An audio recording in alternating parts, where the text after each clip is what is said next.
The second day of our seminar involving Europe, Middle East, and Africa, North Africa in the ECOP webinar series. So yesterday we had a very fruitful and nice discussions. I hope we can have the similar one today also. So today we are going to start with the ECOP program capacity development activities. And I request Gabriela to start our presentation.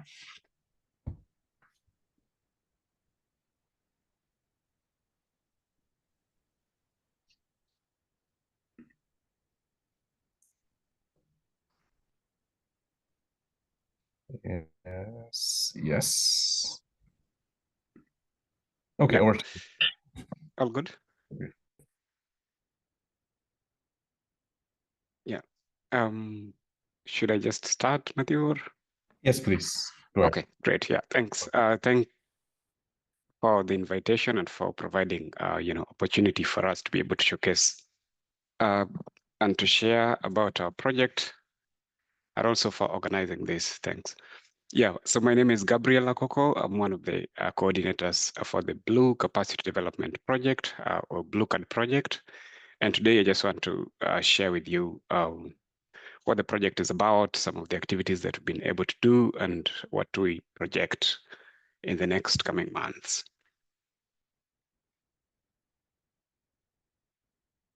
So to give you a brief background, the project is encompassed in the realm of the Ocean Decade, and we know the 7 challenges and the outcomes. And it was established in 2022 with the vision to ensure inclusive and empowered ECOPs in important and relevant skills for sustainable ocean observation and conservation. And we work towards achieving our visions by providing training on different facets of oceanography, such as techniques of data generation, management, and science communication. And we do this to ensure sustainable science and sustainable development.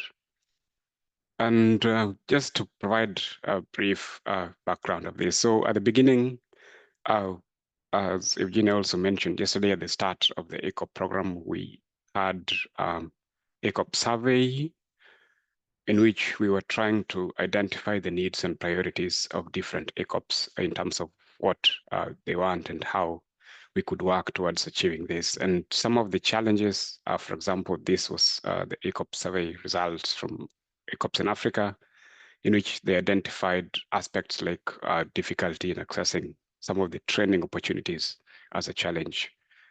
And we realized that the ECOPs contribute to addressing the Ocean Decade challenges, and therefore working towards some of these challenges are what the ECOP program took up.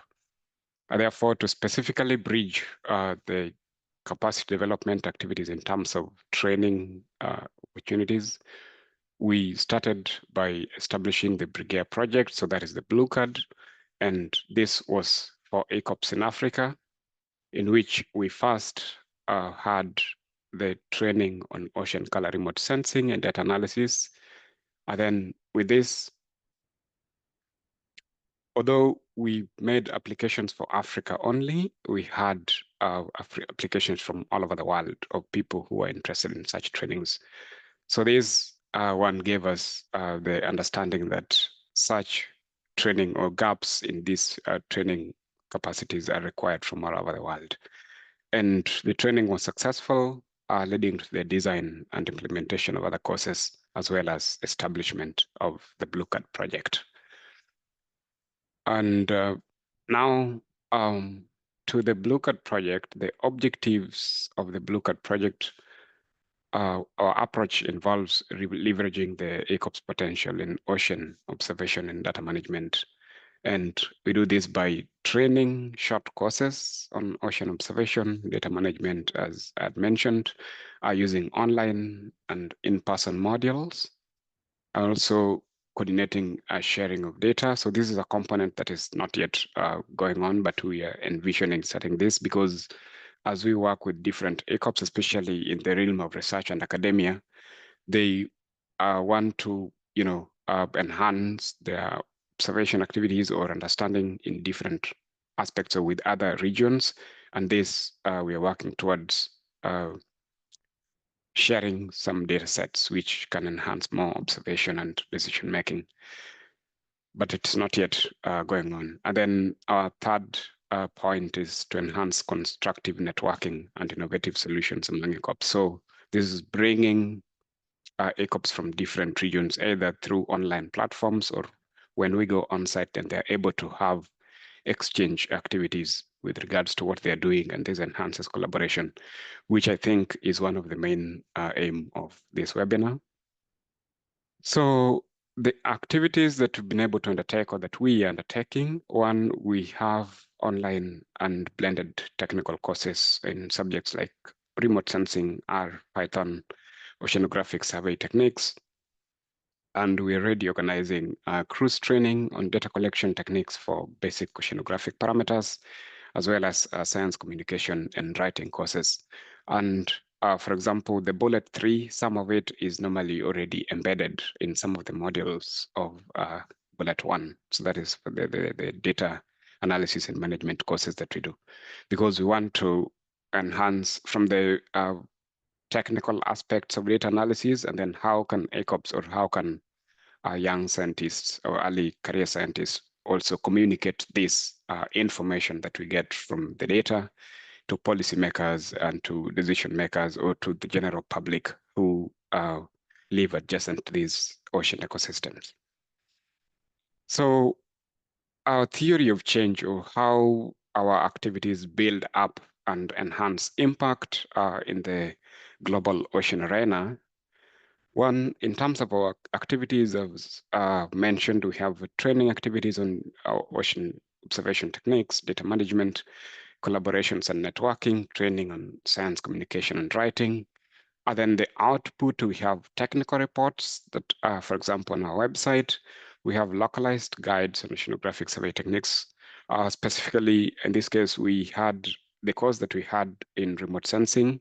It was for ECOPs in Africa. And then from that, they came up and developed a cookbook, I can say, which was more localized, because we understand that different methodologies are provided for different regions. And then they were demystifying this or contextualizing this to the African region.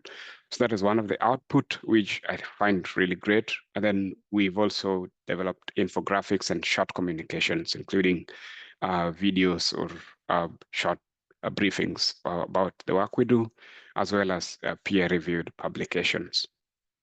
And then all this contribute to the outcome of the project, or some of the decade activities, including capacity development for ECOPs, increased knowledge and skills on ocean observation aspects, enhanced ocean observation, because if the ECOPs have the techniques, then they can be able to do this in a well-established manner, and also informed decision-making through the communications and interactions that we do with people in governance and in decision-making sectors.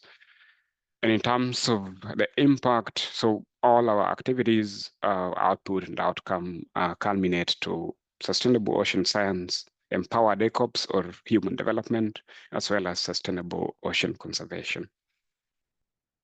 So to dive deep into the teaching process, how we undertake this, we start by developing concepts. And I must mention that we are currently doing this in collaboration with Ocean Teacher Global Academy as our main partner. And this is an important process in which we're able to get pedagogical support from them. And also they ensure that what we give is of quality standards and internationally acceptable standards. So we try to ensure that different regions have got different curricular guidelines, but we try to incorporate this to ensure that the methodologies are replicable. And then the concepts that we develop are evaluated, and we get feedback from OTGA on how to improve them.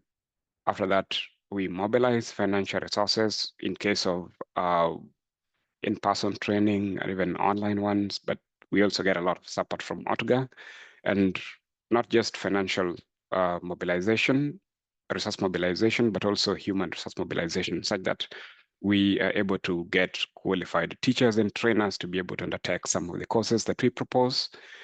And then we have the course announcements and selections, which we usually do on the Oracle platform or the Ocean Expert platform.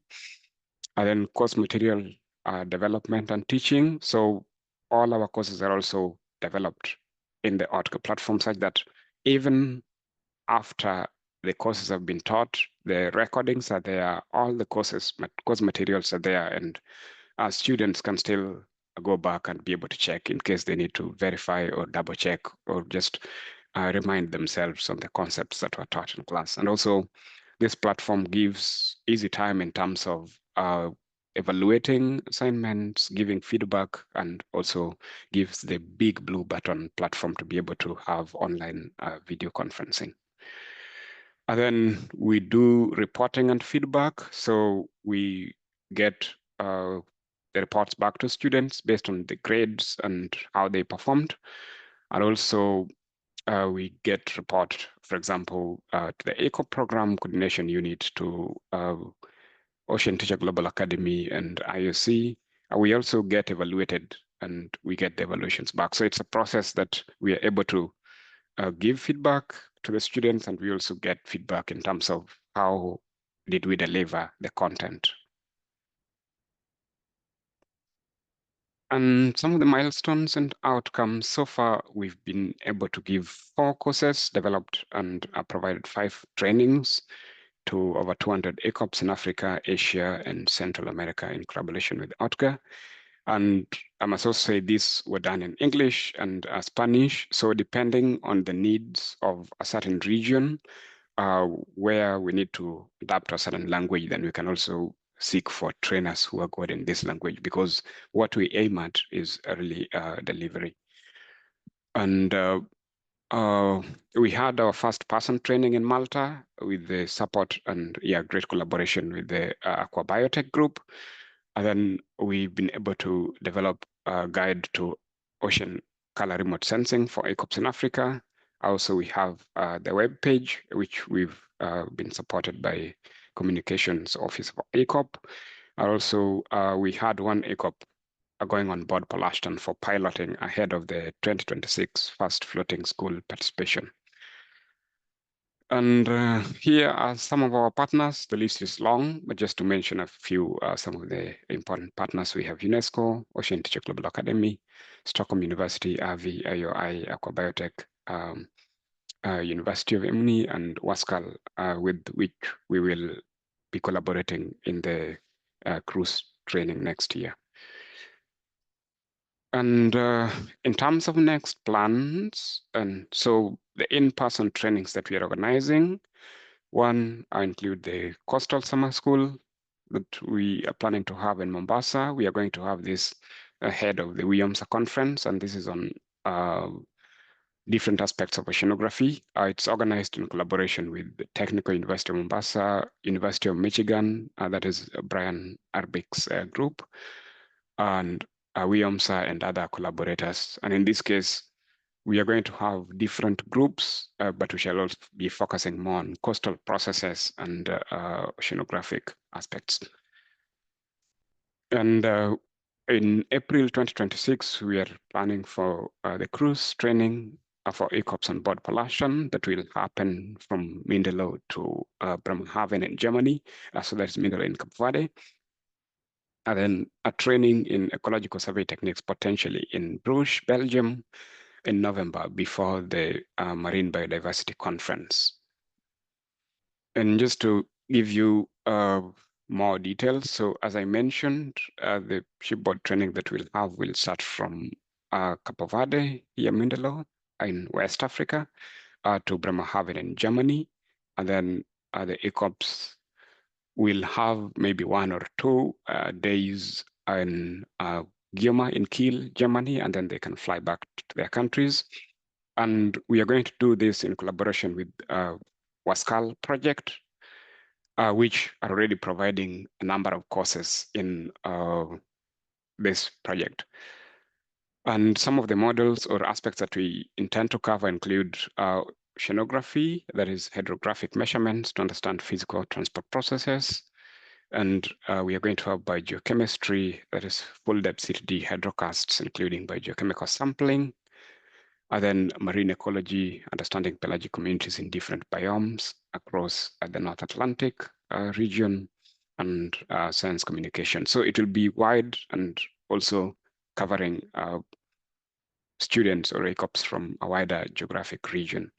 And we will be coming on board as ECOPs with some of the trainers, but we also rely a lot on the trainers that WASCAL will be providing. So that's why you can see that the models are really cutting across a wide range of different aspects of marine science.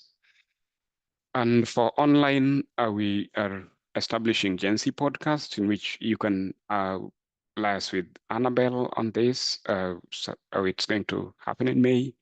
And then we are organizing a global webinar on scientific writing and publication process in collaboration with Association for Limnology and Oceanography. So in this case, Jim Clough, who is the chief editor for Limnology and Oceanography Letters, will provide a great lecture on scientific writing.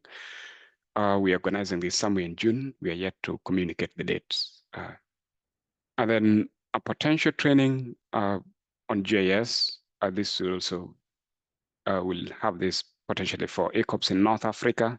And if it is online, we will cut across. So Eastern Europe, North Africa, and Mediterranean region, I can say.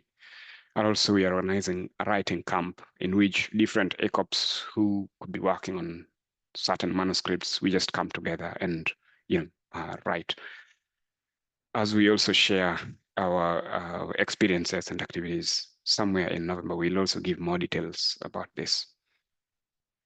So in terms of coordination and to reach out to us, you can write to us directly, or you can also contact Eugenia or Natalie, and we can always work together.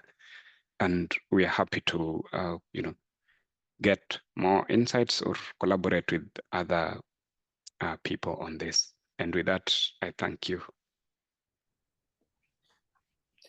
Thank you, Gabriel, for the very nice overview that you have given us to our entire team. I think it is really brilliant and a lot of opportunities for ECOPs as well as for those who would want to join in the several different training programs. One question being posted here, which I can just ask you directly. Can any international student join your cruise training programs or surveys? Yeah, I think as we go in terms of planning, we are going to look deeper into which regions are we going to cover for the upcoming training.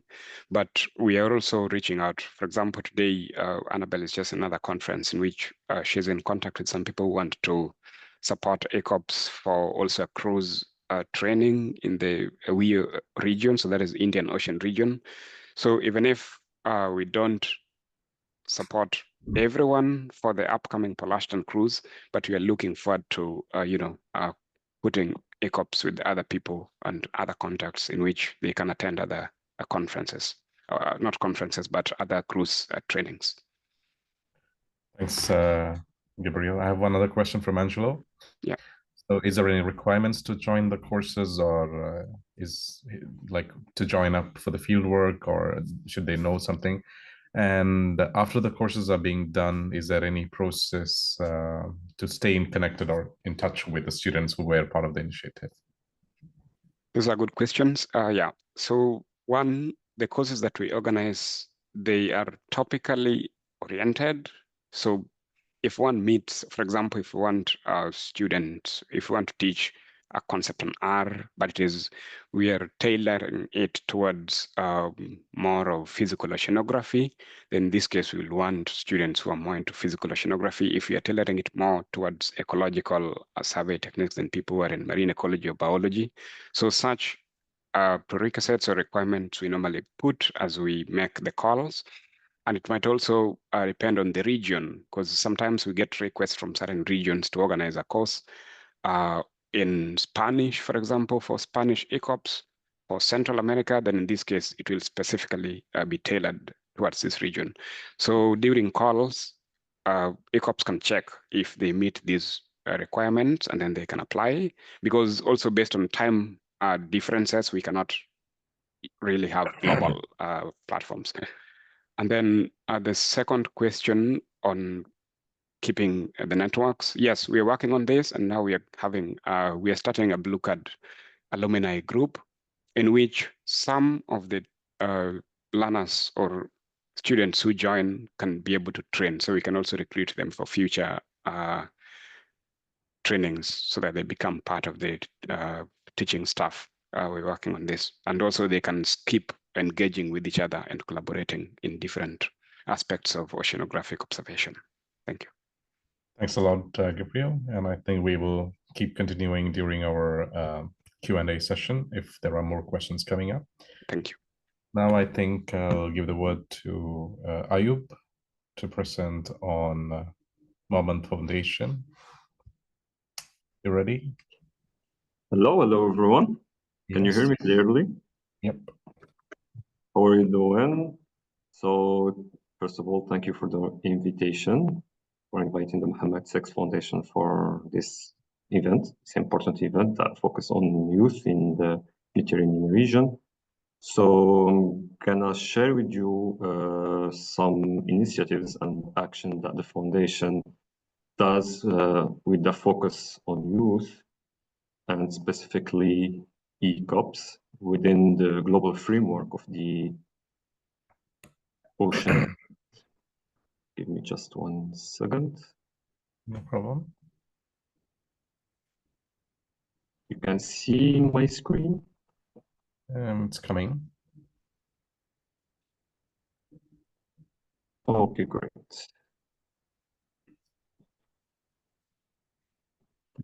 So I am Ayub Ashbaro. I'm a junior project manager in the Mohammed VI Foundation for Environmental Protection. I'm in charge of the incubation of the Ocean Decade through the several programs of the foundation that focus coastline and oceans.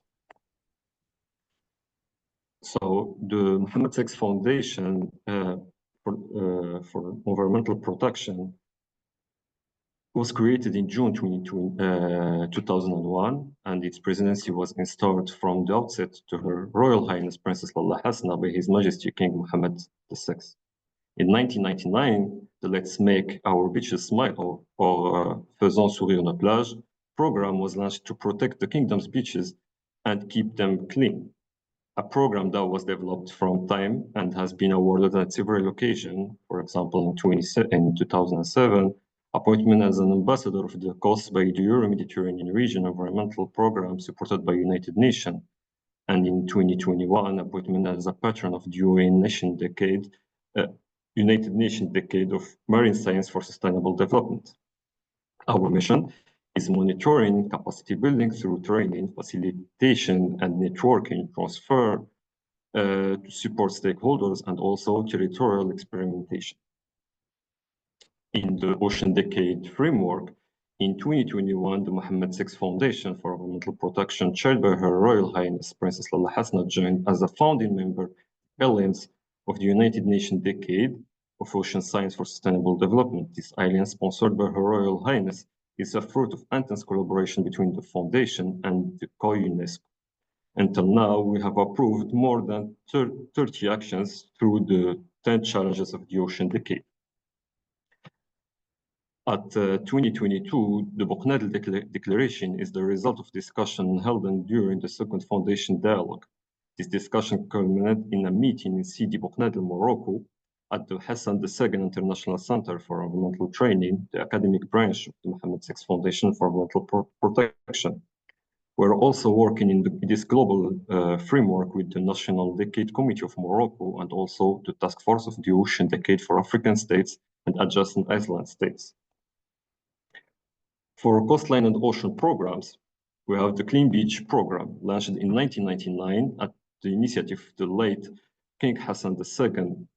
The Plage Propre operation has today become a comprehensive coastal protection and environmental awareness program. Each year, new beaches join this initiative and mobilize for the environmental. The foundation has engaged all necessary stakeholders to its success. Together, these stakeholders organize the management, activity, and protection of beaches every summer season area that are increasingly vulnerable due to the growing attendance, a consequence of the program's success.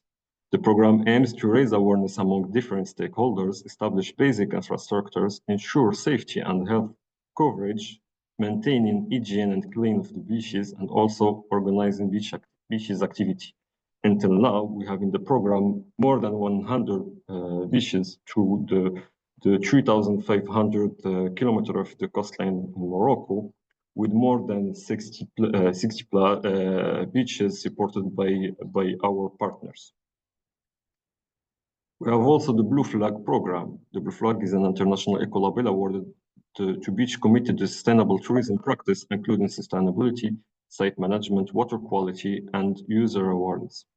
Flying the Blue Flag on the beach signifies a serious, profound commitment to coastal environmental protection, water quality, safety, and free access to all. It aims also to ensure a healthy and safe environment for beachgoers, protect the coastline, raise awareness, and educate beachgoers about respecting the environment they enjoy during the summer, elevate the kingdom beaches to the highest international standards, and also promote sustainable tourism along the coastline. We also have Lalla Hasna Sustainable Coast Trophy, a recognition of various efforts made for the ocean and Moroccan beaches with the goal of initiating a framework of the best practice for coastal preservation by encouraging social and environmentally responsible behaviors, and also recognition of initiative and project undertaken in concert territory to protect and enhance the coastline. We have 5 categories of this trophy. We have the Clean Beach Program, sharing and quality of life, protection and enhancement of natural heritage, education and youth, and also social and environmental responsibility of organizations. The component of education tools. The education tools are all the resource designed to support program in the field of pedagogy.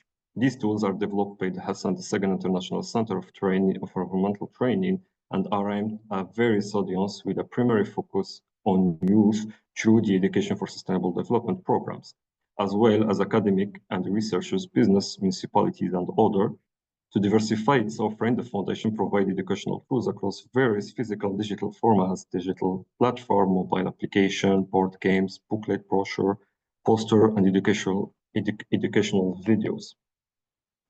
For our South-South Cooperation Program, we have the APUYAN, founded on 3 main pillars: education, training, and networking. This network aims to promote ownership and integration of environmental and sustainable development concern into education and research. The network primary mission is to act as a lead in sustainability for highest education institutions and youth-led movement across the African continent.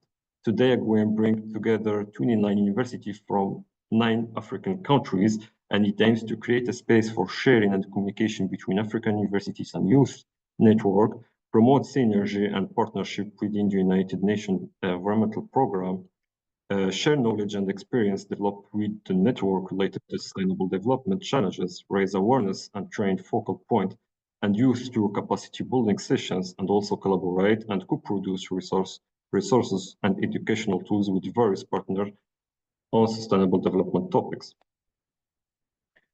We also have an incubation program that called African Youth Climate Hub, initiative led by young people, launched by Her Royal Highness Lalla Hasna during the 2019 Climate Summit of the United Nations Secretary General, encouraging exchanges, skill development, and entrepreneurial opportunities for African youth in support of climate actions. With 6 components: Youth Network, Incubation Program, Forums, Knowledge Hub, Observatory, and Dashboards. Until now, we have more than 60,000 participants with more than 400 submissions and 23 ambassadors across the continent. And last but not least, capacity building plan for young African oceanography as a hybrid tutorial program, which is now we are in the 1st edition as a pilot edition. This multidisciplinary course is divided on 3 phases. The first is an online training during 1 month, and next we are to the second and the third phases, which is internship in the research laboratory of the National Institute of Fishery Researches, and also excursions and oceanographic expedition led also by DE Naraj. We're targeting 4 files, which is marine environment monitoring and impact analysis, oceanographic survey, sustainable fishery and aquaculture, and enhancing the value of fisheries and maritime resources. We are now in our first edition, and until now we have more than 950 inscriptions with more than 250 active participants in more than 14 African countries. And thank you very much for your attention. I'm open to questions and Thanks a lot, Ayub, for giving this excellent presentation on Mohammed's Physics Foundation. Appreciate that. I think the floor is open. If you have any questions, Ayub is ready to answer it now. You can ask in the Q&A section. If not, we can also wait for the next QA session. I hope you're available for that as well. If not, I think you have to leave soon, right? If I understand correctly. Okay, so if you have any questions directed for him, I would appreciate you go ahead right now. I have a question to you, because in this foundation, is it possible that if we have like big projects for capacity building coming from Europe to Africa or other regions, are you also funding them, or you're only focusing on specific regions? Until now, we are focusing on the African continent, but we are open to collaborations and partnerships. We're not only founding the program, but we're co-develop and co-design programs with partners. For example, the capacity plan for young African in oceanography, we had co-construct this program with the National Institute of Fishery Researchers, with the ECOP African Network, with Moroccan ECOP Network also, and other partners for the program. So it depends on the program, but we are open for several partnerships and collaborations. Okay, so that means like in the global framework of the decade. Yeah, perfect. So that means like if any of the ECOPs who are coming up or part of any EU projects want to have local, like a region study in this region, it is possible to contact you to get...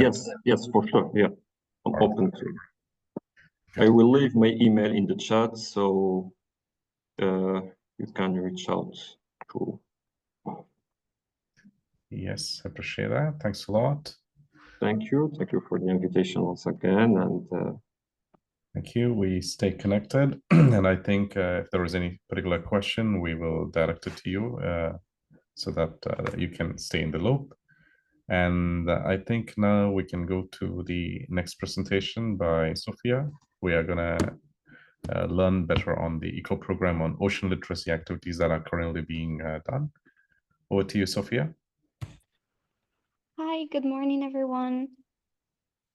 I hope you can see me. I will be sharing my screen, please. Yes, please.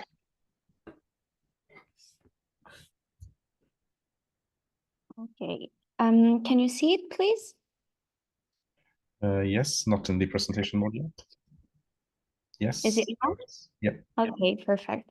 Okay. So, well, thank you so much for the invitation. It is a pleasure for me to represent the ECOP Global Ocean Literacy Task Team, as well as the ECOP Africa Ocean Literacy Hub, as we will be speaking about different initiatives and ongoing projects that we are working on actually. So first of all, I am pretty sure that Evgenia yesterday introduced what is ECOP and the fact that we are an endorsed program by the UN Decade, as well as our representation all over the world. So now I think it is also important to recall why youth and why early career ocean professionals are important in terms of ocean literacy role in general. And I would say that first of all, we are considered as a bridge between different generations and between different disciplines as well.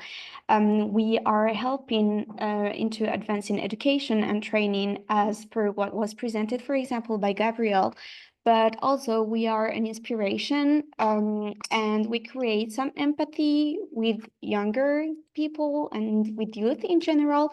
We are also championing inclusivity in terms of the representation, for example, of Africa or Asia in international conferences. We are also at the forefront of technology advancements, and this is why I'm saying that we are bridges between different generations, for example, between our grandparents and the youth. We can bring these technology aspects and elements, and we also promote cooperation and inclusive decision making, and we will see why in future slides. Now, in terms of what we are or what we will be doing, for example, the Ocean Literacy Task Team, the global task team, as well as its regional hubs in Africa and Asia, contributed into several aspects or programs and initiatives and projects. For example, we were participating in the Venice Declaration preparation, as well as translation. We worked so hard to be able to introduce an article related to the role and importance of ECOPs as this bridge between disciplines, but also about the role that we can play in the science, communication, and society interface.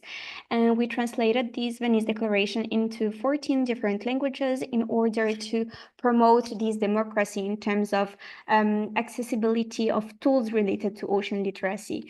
Then we also advocate for the recognition and integration, as I said, of early career ocean professionals, but also of early career researchers in international governance in general and in policy processes. Then we also try to identify the different needs of underrepresented countries, but also of the different countries where we have established nodes.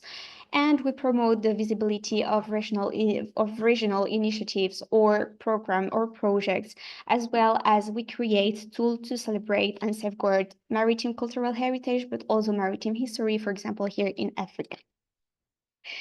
Then one of the projects that we are so proud to present is actually a project called Ocean Literacy for Blue Citizenship. It is a project from the Ocean Literacy Global Task Team.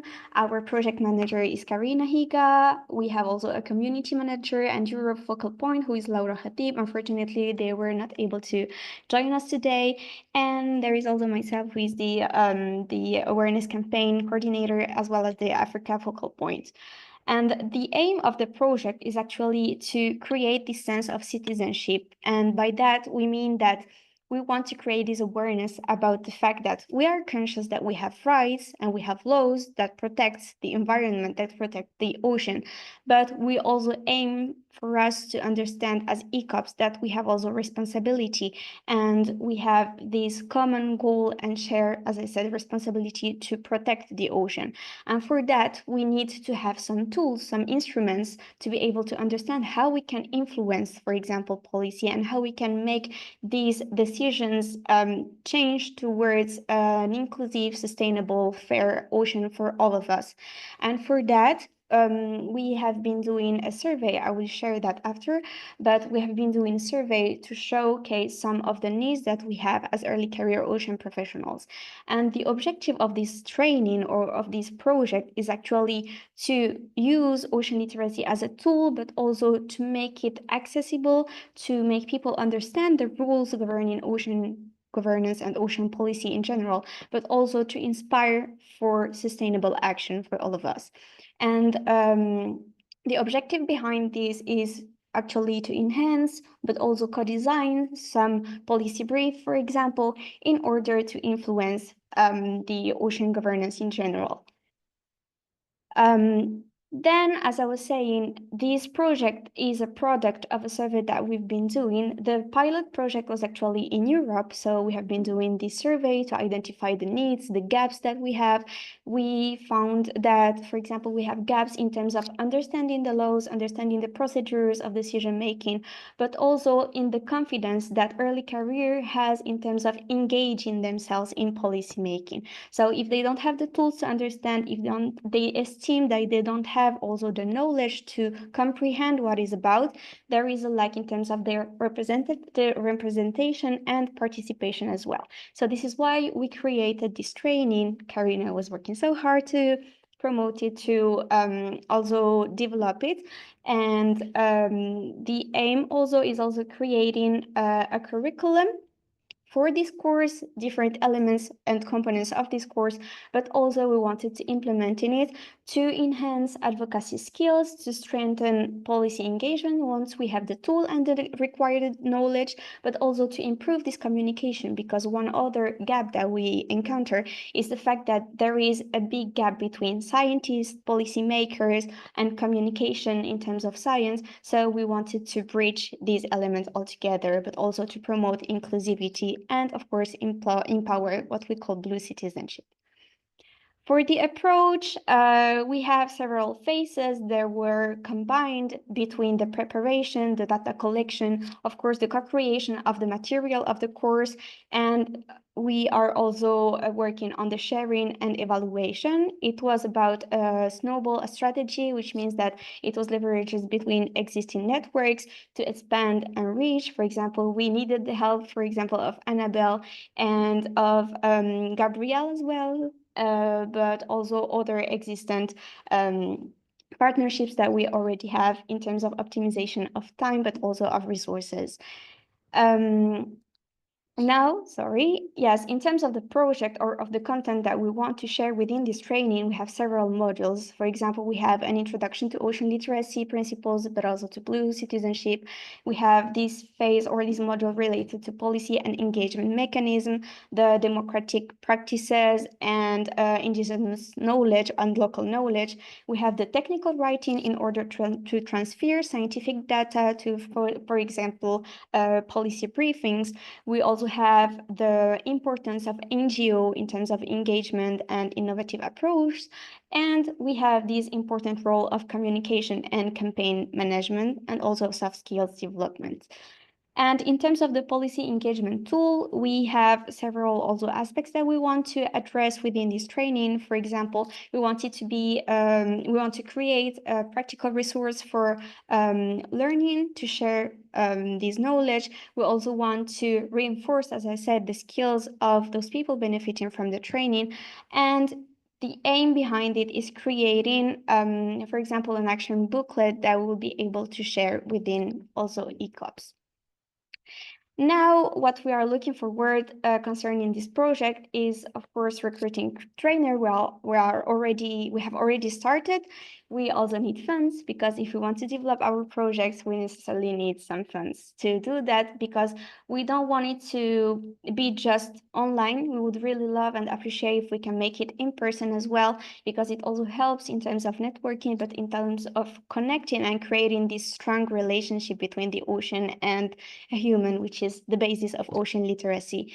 And we are also organizing several events, such as, for example, the hackathon for the upcoming UNOC event. So here are some of the different things that we are working on right now. For example, the Blue Citizenship Hackathon, you can find the announcement in our social media, especially in LinkedIn. We've been sharing it during those last days. And for example, we want to implement this training course of ocean literacy for blue citizenship here in Africa. So if you want to benefit from it, we will need your help in terms of determining the needs that we have in our continent, in Africa. So please don't hesitate to just access to the survey and fill it, because it will really help us to identify the different needs. So this is from one side. From another side, we have also the Ocean Literacy Hub in Africa, which is co-coordinated by two persons. We have Chris and myself. And what we have basically been doing is several, again, activities, participation in conferences and workshops, such as the participation in the creation of an African network of deep waters. We have also the participation of ocean literacy dialogues with IOC UNESCO. We also had this pre-conference for the UN Decade conference in Barcelona that took place in Hyderabad. We have the UN Decade conference in Barcelona. We were also happy. We were two persons representing Africa in the Ocean Literacy World Conference. And we have also this preparation conference, which was preparing Africa to UNOC. But then we have also written contributions. For example, one related to the needs and how we can strengthen capacity building for deep water research in Africa, but also we have the participation in different white papers, such as the Challenge 5, which means the Ocean Climate Nexus, but also we have the Challenge number 9 in terms of technical connections with the ocean, or technical, how we can say it, or technologies and ocean. And then we have Challenge 10, which is related to ocean literacy. Then we have also some national initiatives which we are really proud of. For example, in Nigeria, in terms of schools, in Cameroon, with the help of Sandra Forba. We have also in Morocco. I'm probably sure that Othman yesterday was presenting the different initiatives that we have. And in Kenya, for example, but we also have some initiatives in Egypt, thanks to Hadir, who is very active in terms of promoting ocean literacy. I think that Othman yesterday presented already the different initiatives that we've been doing in Morocco, and we've been really active, which makes us like really proud. As Gabrielle was presenting, we had also this interrelation between capacity building and ocean literacy, and we were beneficiaries in terms of the Mediterranean of this opportunity of training in terms of the introduction to oceanographic survey techniques and data management. It was a little bit difficult for me because it was my first time trying air system. So thank you, Gabrielle and Annabelle, for that, because it really helped me to comprehend. And I believe that those opportunities really open doors in terms of ocean literacy, but also capacity building.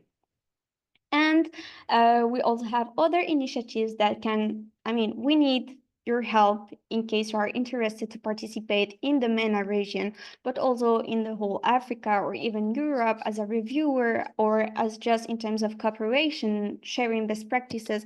Because, for example, we are developing the Blue Curriculum for Africa called ABCC, which means African Blue Curricula for Stewardship and Education. And we are also developing our Ocean Literacy Hub, which will be a unified platform aiming to bring together ocean education, whether it's formal or informal, but also African aquatic heritage, African aquatic biodiversity. And when I say aquatic, it means that we not only focus on the ocean, because in Africa we also have landlocked countries, and it is important also for them to understand the importance of the ocean, but also the importance of all other aquatic elements and biodiversity and heritage, and the role that it has in our continent. And of course, we cannot forget the role of ocean governance, because it is the basis to understand the interlinkage between the policy, the science, and the communication. And while arriving to that, I think that it will just be a call to action, because as you have may seen, we are really few in terms of our members in the Ocean Literacy Hub, but also in the Ocean Literacy Task Team. So if we are those few people and we were been doing all of those activities, imagine if we have more members joining us. So this is basically a call to action, a call to join us in order to promote those activities, but also to develop them and to improve our effectiveness in terms of ocean literacy. I think that at this point, I've presented different initiatives and different projects. If you have any questions, please don't hesitate to share them. I am also sharing different emails accounts in case you want to contact us, whether for the Ocean Literacy Hub, the Capacity Hub for Africa, but also for the Ocean Literacy for Blue Citizenship, because we really want to implement it not only in Europe, but also in different regions of the world, and why not in the Mediterranean? So we count on you. Thank you so much. Thanks a lot, Sophia. I really appreciate that. So far, we have not received any questions, but you can stay around for the Q&A session. But I have a question for you. You mentioned something about intergenerational gap, and I think this is like highly important when it comes to ocean literacy and stewardship and connecting it to the policy. How do you make sure that you are taking into account all the different generations? Because if we have millennials, Gen Zs, and the older population, how do you make sure all of them is part of this initiative? So the thing is that, for example, when we are creating the content of the course, we will not just be addressing early career ocean because we need the expertise, and sometimes the expertise comes from older generations because they have this wisdom. But also, for example, here in Africa, it is important to contact our grandparents because they have their own practices that not only depends on technologies. And sometimes when technology fails, the only thing that we have is this local knowledge. So this is why it is important to integrate it, because in this way we are bridging not only generation but also important knowledge, and it is a way to preserve also our identity. When I talk here, for example, in Africa, so I think those are important elements that we need to take account. Another question to connect with that. So, like you talked about the traditional knowledge. How do you make sure that the traditional knowledge is being supported by scientific, scientific support, including do you make sure that they're getting enough support both from the researchers or research community or the universities, or you bring them also closer together in their work by some means? Yes, I mean, the thing is that, for example, there is an article in the, how to call it? Yes, the CBD, the Convention on Biodiversity, and it talks about traditional knowledge and preserving it. And there is a principle called the precautionary principle, which means that you don't, sometimes when there is hazards in terms of preservation and conservation of the ocean, you don't really need this scientific proof if you know that there is, for example, a risk. So we can basically explore and exploit this principle and adapt it in terms of ocean literacy. So the importance of including, for example, also traditional knowledge is, as I said, is a proof that we have traditional wisdom. We want to include it. And this is why also we work on the communication aspect, because sometimes even if we don't speak the same language, because we are in different countries, being in the same country between academicians and policymakers and traditional people, they don't even speak the same language. So this is why ECOPs are at the same time bridges, but also translators. And we aim to promote this collaboration and facilitate this communication because it can only bring richness to the table. I can't hear you. Sorry. Thanks a lot. Highly appreciate for the answers. Another question from what are the profiles of the people you are looking for with? Sorry? What are the profile of the people that you want to connect with? Okay, so for now, everyone is welcome. But I would say that for now, the needs that we have, especially in terms of communication, in terms of people who can help us manage, for example, the social media, people who can manage the content that we want to create, because we have the main content, the main titles, but then we need some people who can work also in the details. So if you see yourself interested, we need also committed people because, I mean, for now, for example, we have these phases of the preparation of UNOC, but then we have also the hackathon in terms of ocean literacy. We want to implement the project in other regions. So there is a lot to do. We only have 2 hands. So as many hands as we can have, they are more than welcome. Another question from Christiana. She says that you have talked nicely about indigenous and traditional knowledge. I think you talked about traditional knowledge, not indigenous, because that's a completely different thing. Yes. So she's asking, Christiana is asking if there is any ECOP hub or similar one that targets to combine and foster this exchange at an international level. For now, since we are working on regional hubs, so we have, for example, the Ocean Literacy Asia Hub. Now we have the Ocean Literacy Hub for Africa as well. We are working on it. But I mean, thank you for the idea. We'll be exploring it, but we will need your help in terms of developing it. And for sure, we can integrate these elements within the Ocean Literacy Global Task Team. I have another question from Angelo. So what are the current main challenges that the initiatives for ocean literacy and blue citizenship are facing right now? Right now, I would say funding. And I think it is a shared challenge between all the ocean and climate related projects. So I'd say funding, and sometimes the fact that we are early career professionals as well, because this is why it is important to connect with elder generation, because if we have their support, people already recognize them, so we have some credibility also. So I think that those are the main challenges that we face right now.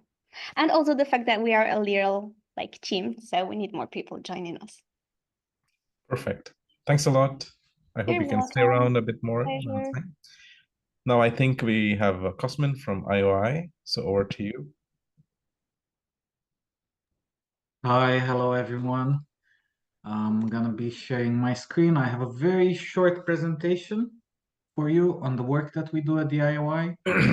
And I've been also asked by the organizer to present on a specific course in particular, which they thought would be of interest to you. So let me share my screen. Yes. Okay.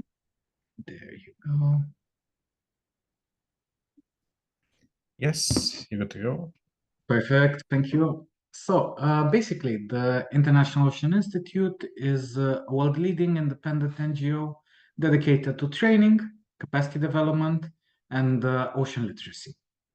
It was founded in 1972 by Professor Elizabeth Borghese, who was a visionary that helped shape the modern ocean governance scene. Our headquarters are located in Malta, and also Elizabeth Elizabeth worked together with Arvid Pardo, who was the ambassador of Malta, to push forward the concept of common heritage of humankind. In the end, this concept ended up being enshrined in UNCLOS, in the UN Convention on the Law of the Sea, and the IOI was established as a think tank to further promote this and engage in the training in ocean literacy that I will be shortly mentioning. Yeah. Basically, just a few years ago, in 2022, we celebrated quite a milestone. It was actually not one celebration, but three important dates. Basically 55 years since Malta, through Ambassador Arvid Pardo, called upon the membership of the United Nations to undertake a reform of the law of the sea. 50 years since our institute was founded by Elizabeth Borghese, and 40 years since the eventual adoption of UNCLOS. Yeah, so basically we've made it to 50 and actually a bit more now, 54, I think. And yeah, in just a nutshell, basically a non-governmental, not-for-profit organization. We have special consultative status with ECOSOC at the UN. We work to uphold and expand the principle of the common heritage of humankind. We aim to create knowledgeable future leaders in ocean governance. And to this aim, we conduct a portfolio of training and capacity building courses. As well, we do publish and produce certain publications, and I will be very shortly speaking at the end on the World Ocean Review series. Yeah, and as well, we participate in the development of national and international policies towards ocean governance agendas. For example, we're going to be in Nice, and yeah, I'm really hoping to see you there.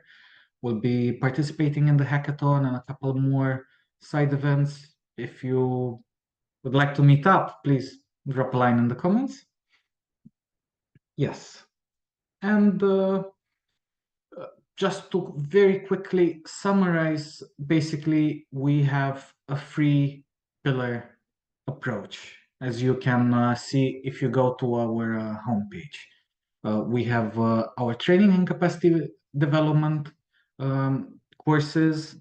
As well, over here, there comes ocean literacy, and I'm going to speak very briefly on the IOI Ocean Academy later on. As well, there is the publication angle, and the representation we do in international forums and conferences. Our establishment is made through a global network of centers and focal points. As I was saying, these are administered from Malta, where we have our HQ. I work in Malta. And we have roughly 30 IOI centers and 29 focal points in different places. Of course, there's a lot of info on our page if you are interested in learning more. But our main aim is to conduct our capacity development programs, which are either international for the form of our master's degree program here in Malta with the University of Malta, and our course in Canada, the training on ocean government policy, law and management offered by IOI Canada. And as well, we have a number of regional courses. The flagship program is the one in Malta, which centers around the sustainable management of the Mediterranean, Baltic, Black and Caspian Seas. We also have our Western Pacific course in China, the training program on African seas in South Africa, Caspian Sea in Turkmenistan, also our Thailand course. And the last two additions are the Gulf region in Egypt, which is our first program offered fully in Arabic, and also the course in Latin America, which we just offered this January. And this one is offered in Chile in Spanish. Additionally, as an anniversary program, we launched the IOI Ocean Academy, which is a free online program that provides regionally and locally relevant ocean literacy programs for interested laypersons.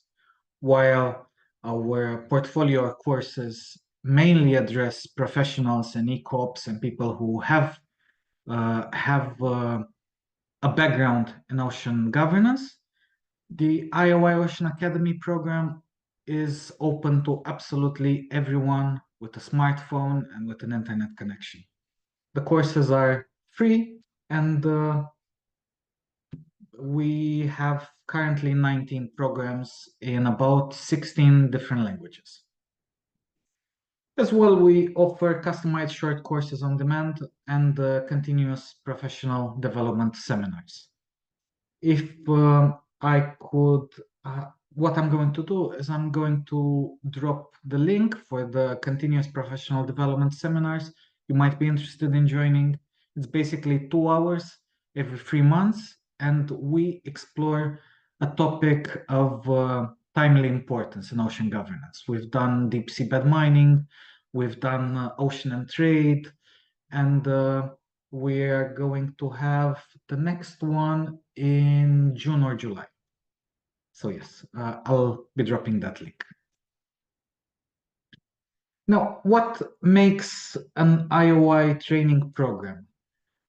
Basically, we deal with the International Ocean Agenda, the poverty reduction, civil society, empowerment, institutional building, all of the factors which are not usually addressed in more academic scenarios. We present on the newest findings and on the emerging ocean challenges. For example, we deal a lot with maritime and cybersecurity, the economic and financial crisis, areas beyond national jurisdiction, BBNJ, and so on. Of course, blue economy. And yeah, we try to keep our courses always ahead of the curve so that the professionals who come and join our programs can go back to their institutions, to their countries, to their jobs with a holistic approach to ocean governance, where they don't see it through only the silo of their specialty anymore. Now, we work to push for a holistic approach, build on 3 pillars, basically acknowledging the biological and conservation realities of a sustainable ocean, the economic factors. We all know how important the ocean is for trade, and also the social aspects, because a lot of people and a lot of livelihoods depend on the ocean. As I was saying, for our training programs, our target audience is mid-career professionals, government officials, educators, researchers, and basically civil society and other professionals involved in ocean governance. We offer class-based lectures, field trips, and we do a lot of hands-on exercises, discussions, and role-playing. We consider that it's not enough to know, but you also need to know how to do something and how to engage, how to publish a press release, for example, or how to conduct yourself in a negotiation meeting on certain aspects. We have also started including in some of our programs hybrid aspects. Basically, we're trying to get as many people involved through as many ways as possible. We do try, though, as much as we can for the training programs to keep them live in person, because we think that there is the element of networking which can never be replaced compared to online programs. So I think, based on the background and expertise of the people joining this this webinar, and also considering the experiences of the ECOPs program, I would like just to very briefly mention to you our upcoming IOI Malta training program, which will take place from the 5th of November to the 5th of December in Malta, in person. This is a 5-week full-time training program for the Mediterranean, Black, Baltic, and Caspian Seas. Participants can choose to benefit from accreditation, and they can basically get 15 ECTS if they successfully complete the course. The curriculum focus is international regional ocean governance frameworks, the legal, ethical, and equity considerations under UNCLOS, MSP and integrated coastal management, diplomacy and policy simulation exercises, and we will be bringing in as much as we can interactive learning for lectures and also seminars, field visits, and plenty of group exercises. Of course, there's an element of cultural engagement. You'll be visiting Malta, you'll be going on field trips, and I don't know how much you know about Malta, but there's a lot of Mediterranean maritime heritage over here. Who should apply? Basically mid-career practitioners and decision makers from the countries bordering these regional seas. You can benefit from formal accreditation and enhance your expertise, and also you will be joining a global network of ocean professionals at the end, and you'll be part of a 2,000-something list of IOI alumni who have already successfully graduated from our programs. The application deadline is fairly close, on May 30th. I'm going to put my email in the comments. If you're interested in this program, please let me know. As you can see, we've amassed quite a critical mass of alumni, and what we try to do is, after the end of our programs, we engage in what we call the continuous professional development aspects, where we provide seminars, we provide webinars, and we try to keep our alumni engaged with the current realities of ocean governance.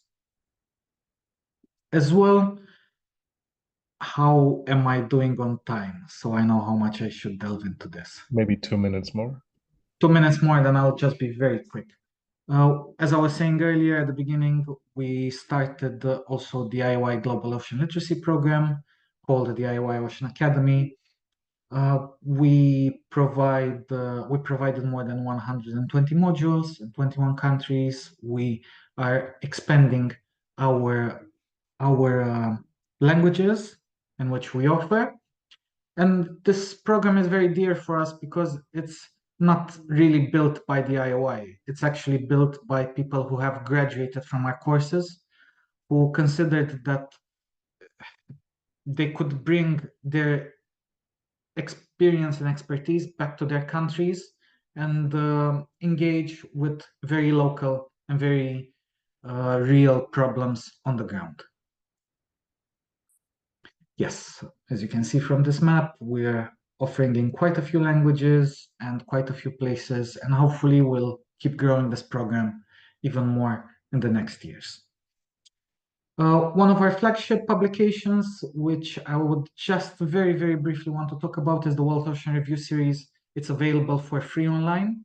I recommend you Google it, especially if it's not the it's a very easy to read. If something, for example, goes just a bit outside of your area of expertise and you want a quick reference, this is a tremendous resource and I recommend it. The newest one came out last year, and yeah, there's 8 books in the series, and there's also a massive online open course which we partner for the One Planet, One Ocean MOOC. That's it. Thank you very much, and I'm happy to take any questions that you might have. Thank you, Cosmin, for the very detailed presentation that you took over with regard to IOI. I have 2 questions from Alexander. One is like you have put different courses, but there is no course from Atlantic region.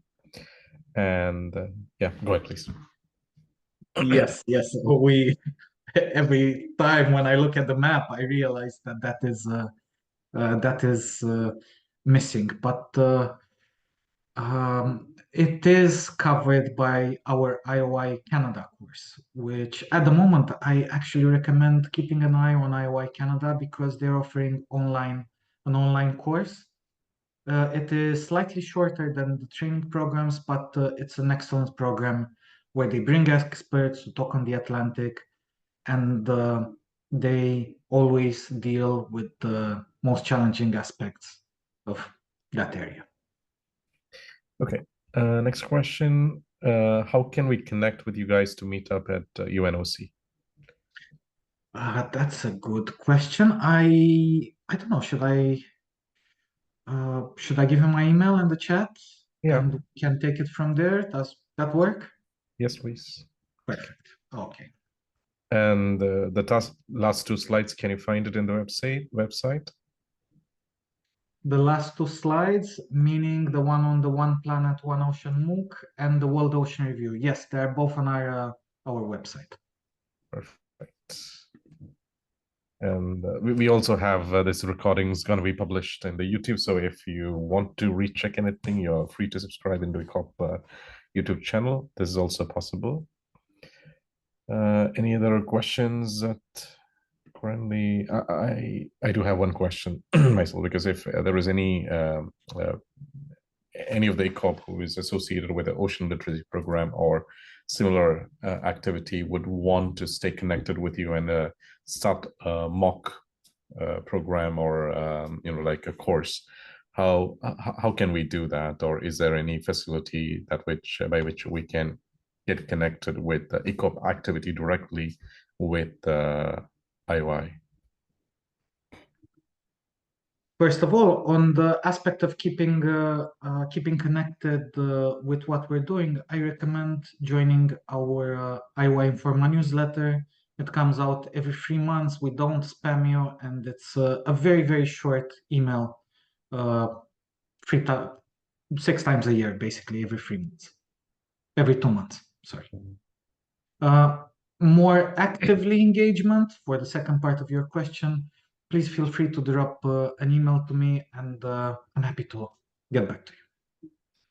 Perfect. Thanks a lot. I appreciate it. And Evgenia is one of our alumni. Okay, cool. It's great to hear. Okay, so I think you can stay a bit around for our Q&A session. Now I think I'll call up Diana from MUNE. Thank you. Can you hear me well? Yes. Okay, I'm going to share my screen.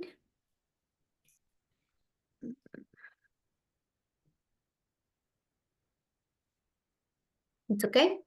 Yes, the floor is yours. Okay, thank you so much. Good morning or good afternoon. My name is Diana Rico. I'm researcher and project manager at the Center of Excellence on Sustainable Blue Economy, the Research and Development Department of the Euro-Mediterranean University. We are located in the coastal Slovenian coast in the beautiful city of Piran. I don't know if you already have the pleasure to visit. If not, you are very welcome. The presentation is titled Blue Skills for ECOPs, the contribution of the Center of Excellence on Sustainable Blue Economy. I will introduce the Center of Excellence started as a Jean Monnet Center of Excellence on Sustainable Blue Economy. This was an Erasmus Plus project that was awarded to the Euro-Mediterranean University in 2022. The project officially finalized as Jean Monnet in February of this year. However, the Center of Excellence continue working as Center of Excellence of Emuni University.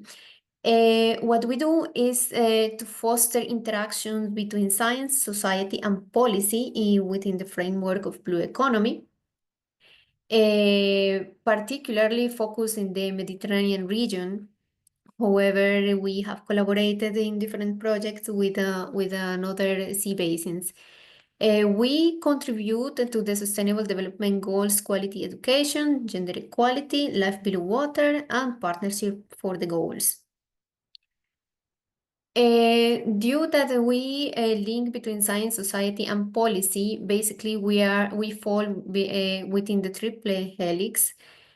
Because for us it's also important to involve, let's say, the business and the industry, all this private sector, government, and for sure the academia. Within the activities that we do, we have the stakeholder dialogue for awareness building, and then we perform artistic events, photo exhibitions, roundtables. Here we can see some pictures of some activities we did. This is mostly with local community in Piran. All activities are held in English, sometimes in Slovene, but as I'm not local, originally I'm not from Slovenia, I don't speak the language, and then we try to do it in English. And it's also good because fortunately we have reached out other people from other countries that have joined these initiatives. Here we have this was like a theater presentation. This was held in Italian, actually. Sometimes we do also in Italian because we have close collaboration with the National Institute of Oceanography and Applied Geophysics in Trieste, as we are very close. And we have some researchers there that they come and then they contribute to these initiatives. All these initiatives are for citizens, normal citizens, also for schools, or in general for local community. And then the Center of Excellence has also a group of experts that is composed by members, expert members in different disciplines they are not from Slovenia, they are from different parts of Europe mainly. We also have some from Africa, and they have contributed to policy briefs, research papers, and also in our capacity building activities. That is where I will go later on. And then they also come to contribute to the stakeholder dialogue initiatives. Here we can see some of the policy briefs and two research papers that were already published. And currently we have more. We have more. They are constantly working and publishing on different fields within Blue Economy. And then one of the outcomes that we also had was the development of a competence framework for blue skills. This is the Blue framework, a combination of knowledge, skills, and attitudes in sustainable blue economy. We did a survey. This was like a first step, general survey in different countries where we We collected data about what are the skills that we need for different jobs. Basically, we were focused on in the jobs, or let's say in the blue economy sectors that are listed by the Blue Observatory of the European Commission, that are 12 in total. And then we gather all this information and we divided between hard skills, soft skills, and transversal skills. We have already the final draft. We are in the process of publishing it. For this job, we also collaborated with Digimare because they were also doing a similar study. And we found out that there are other institutions or other people that are doing this blue skill analysis. So it's good also that we can join forces for it. Later, when this is published, we can also share among the colleagues in ECOP. And then here comes the beautiful thing. I put here the title of this event, which is Connecting Europe, Middle East, and Northern Africa, Fostering Connections with Stakeholders and Network Building for ECOPs. In the Center of Excellence, we do capacity building activities, which are summer schools and training of trainers. Here we can see, for example, in 2023, this is targeting master students and PhD students also, mainly from the Mediterranean, both shores. So we can see some countries where we have some participation. Here we can see a picture. These training of trainers and summer schools are held in Slovenia and also in Trieste, since we have collaboration with the OGS, I already said. This is normally 1 week training where we have lectures and where we have also field trips and workshops. And then even some of the participants of the summer school decided actually to go for the master in sustainable blue economy that is being developed in Trieste. And we are also collaborators of this master.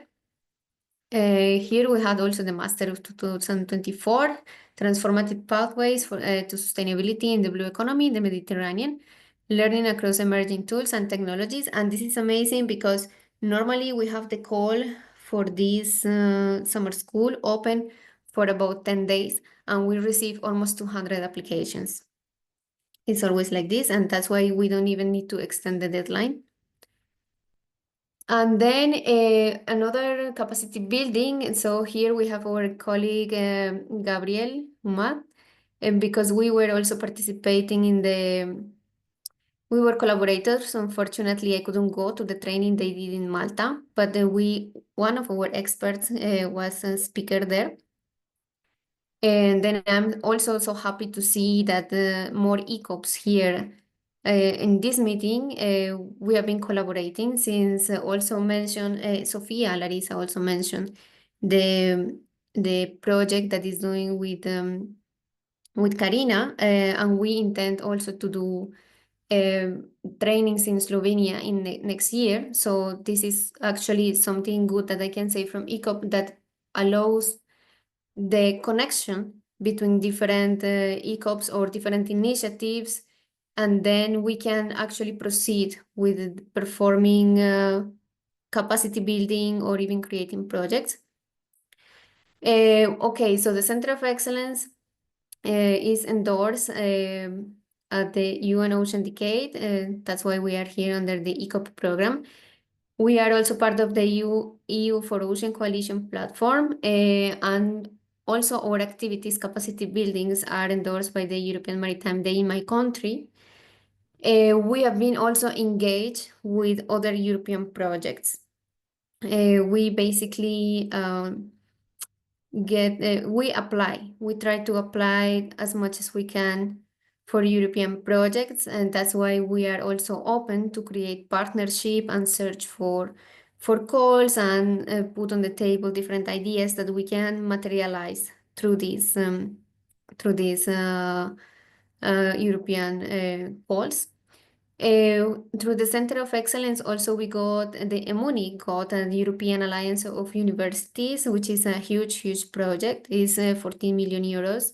We are partners, and it's called UniCoast, the European University of Ireland, Ports and Coastal Territories, and we will do also capacity building projects, and we will do also community engagement.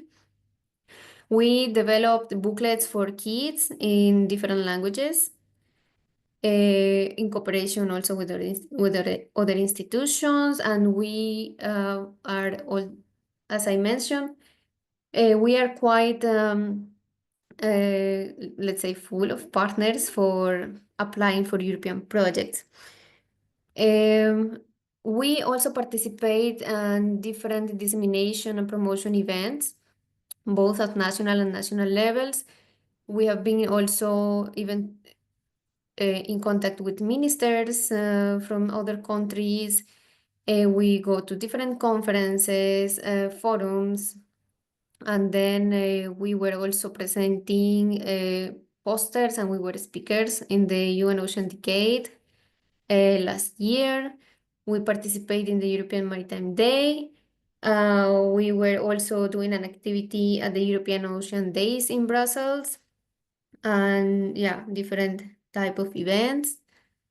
And then, as I mentioned, so it's this, I'm very happy that I can meet here other ECOP colleagues, although we still don't have the pleasure to meet in person. I will probably be also participating in the Ocean Science Conference before the week before the UNOC. I hope that some of you can be also there, and then we are open for partnerships, and we are open for to create to establish a project, and then we can look for funds. And we also were, I mean, when we talk about blue economy, we are also including ocean literacy and all marine related topics. So then if you have any questions, please don't hesitate to ask. Here I can share with you my email. And that's all from my side. It was very short because I thought it was 10 minutes. Thanks a lot, Diana. I really appreciate that. And to be keeping in time, I have one question from Nadav. Is M&A planning to apply for Horizon funding in the coming call? Several, but is EMUNI planning to apply for Horizon funding in the coming call? Yes, we are applying. Actually, we are always looking for calls all the time. So let's say at the EMUNI University, I'm the person in charge, together with my director, Professor Dr. Munir Grivi, of the Blue Economy part. Horizon has different calls, so I would need to know exactly which one are you referring to. But look, if you have any idea, if you are interested in applying for a call, actually currently we have one, well, this is IPA Adrian.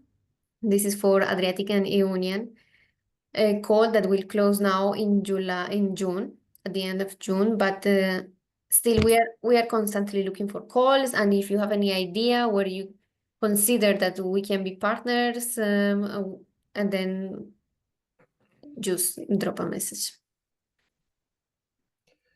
Good. Thanks a lot. I appreciate that. I think we can move to the next presentation. And we have Ines from Aqua Biotech Group. Over to you. Thank you, Matthew. I hope you can hear me well. Yes. Thank you. So I'm going to start by sharing my screen. Just let me know when you can check the presentation. All good? Yes, not in the presentation mode yet. Yes. So thank you so much for the kind invitation. And I'm very proud to be a part of such a brilliant lineup of speakers and collaborators. We're also very excited to see many ECOPs joining this Mediterranean webinar event, as this is also a good opportunity for us to collaborate and to join forces in shaping the UN Ocean Decade forward. As you can see from the slide, I work at Aqua Biotech Group based in Malta as a project coordinator, mainly dealing with marine-related projects. And I also collaborate with my ECOP program colleagues as I operate as the North African Mediterranean sub-regional node coordinator. I've been also a BlueMed ambassador, collaborated both with European Mediterranean countries and North African Mediterranean countries. So to start with an introduction related to Aqua Biotech Group, our mission statement is to become a globally recognized and inspirational brand that defines quality and innovation in our industry. So we also take into consideration that we are a people-based business, and we want to be the employer of choice in our sector for the very best talent in the world. And for that, by becoming as well the world-leading company in the field of marine, aquatic science, research and innovation, and land-based aquaculture developments. So just to give you a brief overview regarding the history of Aqua Biotech Group, 2 years ago, we have celebrated our 25th anniversary. As you can see, the company has been established since 1998. And we've gone through a lot of achievements.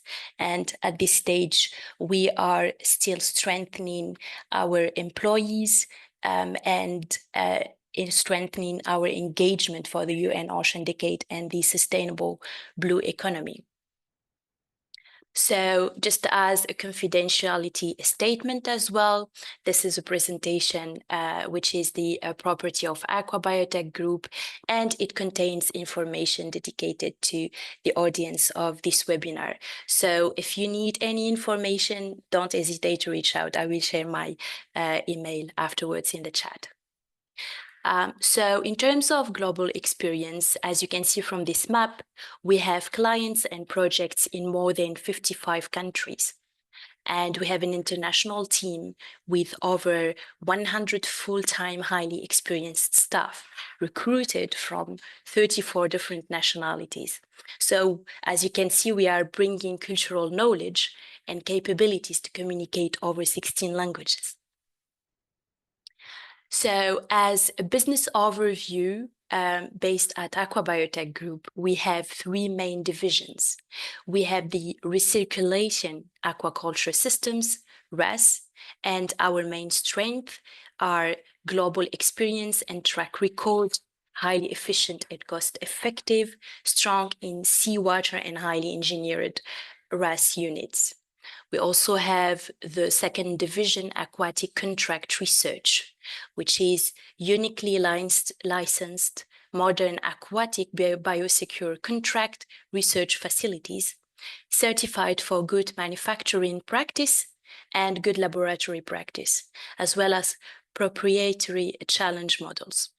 We also have the third division, consulting, advisory and training, CAT department, established reputation, reference list on a global scale, multinational, multidisciplinary team of huge and a very diversified experience, and international network of partners and associates. So you can see here below the list of customers related to each division. So from an industrial enablers perspective, we have required global growth drivers of transformation. So 35% sustainable aquaculture growth by 2030 is one of the goals. And in terms of Aqua Biotech involvement and expertise sharing in these different sectors, including aquaculture productivity, climate resilience, and social, economic, and environmental sustainability. From an infrastructure development, we are a tech provider. So we design engineering technology services from the DITS department. From an innovation across the supply chain, we have the TRIC department or division providing innovation platform, testing, research, inspection, and certification. And from a capacity building and knowledge transfer perspective, we have the CAD department, consulting, advisory, and training, but we also have our department in which I am working, and I will be introducing the research development and innovation department afterwards, as we have many research projects to be implemented, and we have a strong component of training, capacity development, and entrepreneurial skills development for ECOPs and for experienced researchers. So here comes the very first slide, just to show you that all main business areas of Aqua Biotech Group require continuous research and development. And from this point, you can see that we are operating as a company, as a private company, but we have integrated within business and innovation the research and scientific component. So as you can see, the RDI team develops and implements internal research projects to improve the services. So the main research priority is to support aquaculture industry to be more sustainable through technology development. And we have recent research topics, including digitalization and precision aquaculture, valorization of aquaculture byproducts through circular bioeconomy, marine monitoring, ecotoxicology, and climate change resilience. So this is just a quick idea related to past projects and ongoing projects. As you can see, we have a very diverse lineup of projects from different funds, including Horizon Europe funds.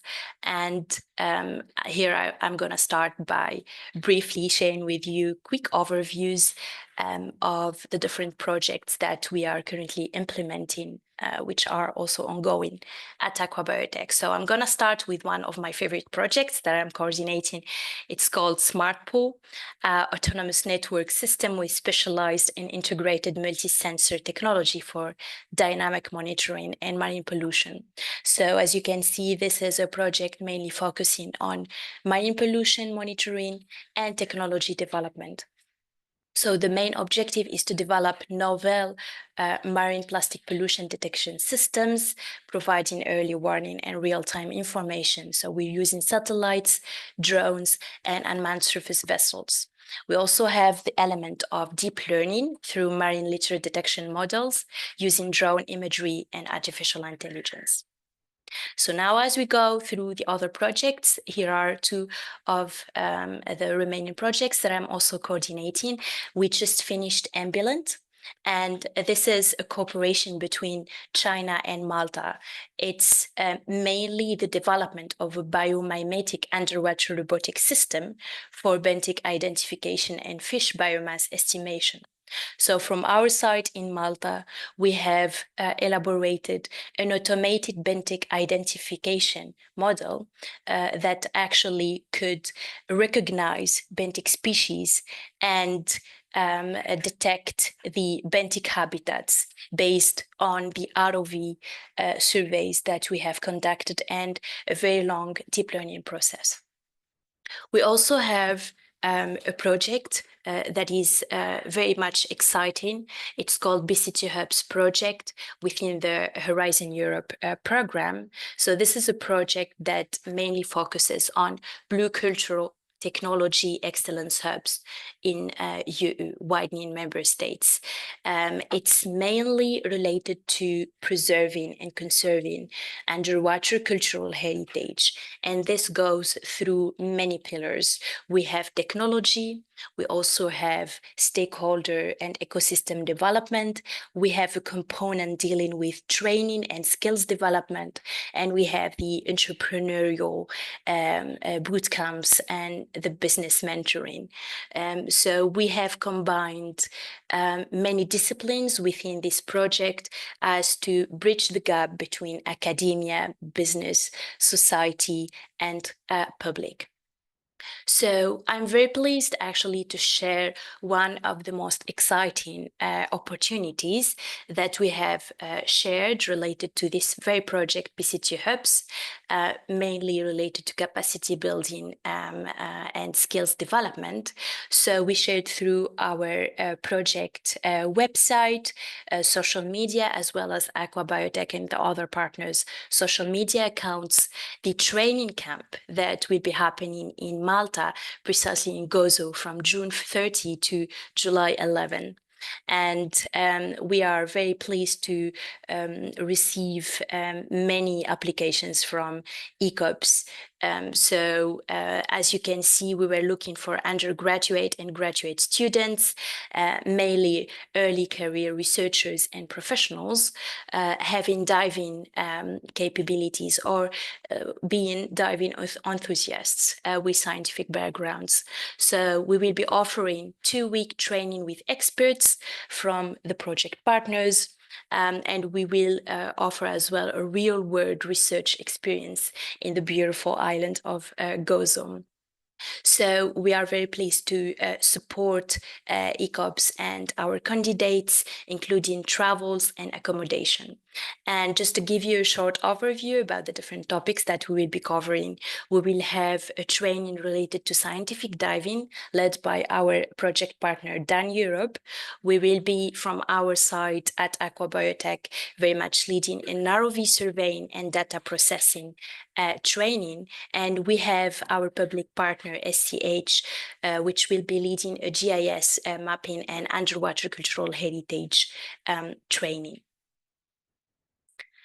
So now I'm going to move from the mining projects to the education projects. And I'm very pleased to share an opportunity here related to the project Ecolution, Master's Course on Smart Sustainability Solutions. So the aim of this project is to develop an innovative course on smart environmental sustainability skills to fill the market void in technical and maintenance specialists. So it's all about the creation of a master course recognized by academia and industry through the European Union by offering recognized and comparable educational path by using the ECTS credit system. So here is the opportunity for you, ECOPs, don't miss it. The enrollment is open from the 1st of May until June 13th. And I'm very pleased to have here with me my colleague Stella Karovic, who is actually leading this project. And I am sure that she will be very happy to interact with you in case you want to have her contact. She is also happy to share the information on the chat.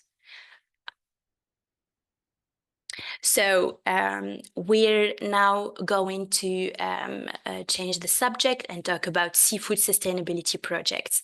And for that, I'm very happy to introduce one of the very successful projects that we are having here at Aqua Biotech.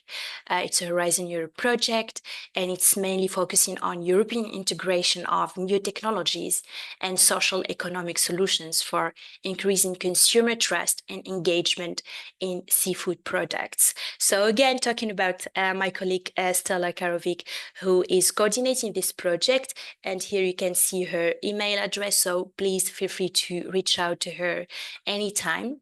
So she has been officially accredited as a Young Ocean Advocate, which is a very exciting milestone from an ECOP perspective. And this was accredited by the DG Mare of European Commission. So one of the biggest milestones is that the Fisher Trust Malta Living Lab, which Stella is currently leading, has been selected from a Europe-wide pool of applicants for its contribution to improving the health and the world ocean and the well-being of coastal communities. So you have the contact of Stella in case you are very happy to contribute or to collaborate. Please feel free to reach out to her.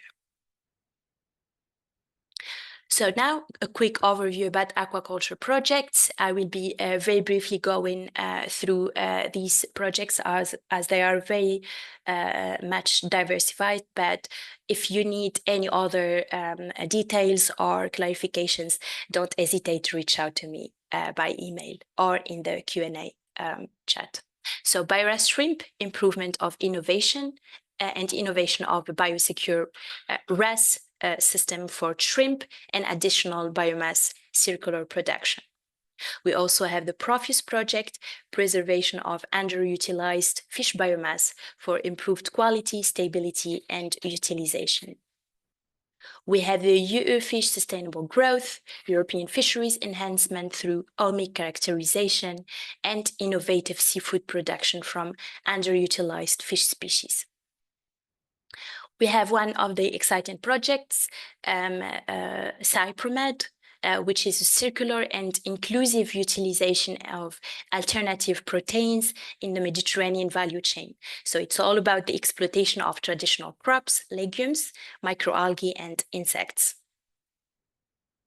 In terms of influence treatment projects, we have the Citolan project, producing advanced bio-based fertilizers from fisheries waste. And we have a very technical project titled Melodizer, Sustainable Membrane Distillation for Industrial Water Reuse and Decentralized Desalination, Approaching Zero Waste. So now I'm very pleased to introduce some projects going on in Africa, as we are also providing our expertise, consultancy, and also technologies to help our African collaborators and partners to go for a very agroecological framework in East Africa and all over the African countries for a more circular blue economy. So practice potentials of agroecological practices in East Africa with a focus on circular water, energy, nutrient systems. We also have the Foodland project, food and local agricultural and nutritional diversity. So it's all about enhancing the diversity of food production and consumption in 6 African countries, displaying different stages of the nutrition transition. And in terms of innovative infrastructures, we have Musica, which is enabling multi-use platform for production of renewable energy, desalination, and aquaculture activities for small islands. So now I'm going to share with you a quick overview about our aquabiotech marine and fisheries services, as we provide oceanographic surveys. And here you can see our new acquired ROV. So we conduct bathymetric and side scan sonar surveys, remote sensing, benthic habitat surveys and mapping, as well ROV inspections and drone surveys. So we also conduct ecological monitoring and research through scientific diving, macrobenthos sorting and identification, phyto and zooplankton sampling and processing, water and sediment quality, as well as consultancy and advisory. So you have here a very long list where we are providing our expertise in the different aspects mentioned, including environmental impact assessment and GIS for marine applications and spatial planning. In terms of fisheries assessment. Yeah, the time is up. You can wind up in maybe 1 minute. In 1 minute. Okay, so I will be going perhaps to the other activities related to ocean literacy and citizen science, and then I will conclude with different opportunities to be shared with the ECOPs. Is it okay for you? Yeah, that's fine. Good, good. So just to share with you the contribution of aquabiotech to ocean literacy and citizen science, as we are a company which is very much interacting with citizens. We are involved in many activities, including science in the city and science in the citadel. So as you can see here, we are interacting with the future generation, and we are providing many tools for kids to know more about the marine environment and to be very familiar with the sustainable development. We have also many collaborations with Blue Schools, and we have the example of the Ideathon in collaboration with Blue Schools, connecting students with ideas for food preferences, security, and sustainability. We have also contributed to the UN Ocean Decade, as we have a satellite event that was conducted under one of our projects in collaboration with C2C. So the Fisher project, Fisher Trust project, and C2C contributed to discussing the importance of consumer engagement and seafood literacy in promoting responsible seafood consumption. Here is a very short video related to the activities to stop plastic pollution. So it's related to one of my projects, SmartPole, and I'm gonna just share with you the first seconds, but you can also explore this video on our YouTube channel of Aquabiotech Group. So just to show you that we are very happy to contribute to beach cleanups and ocean literacy by bringing science to society.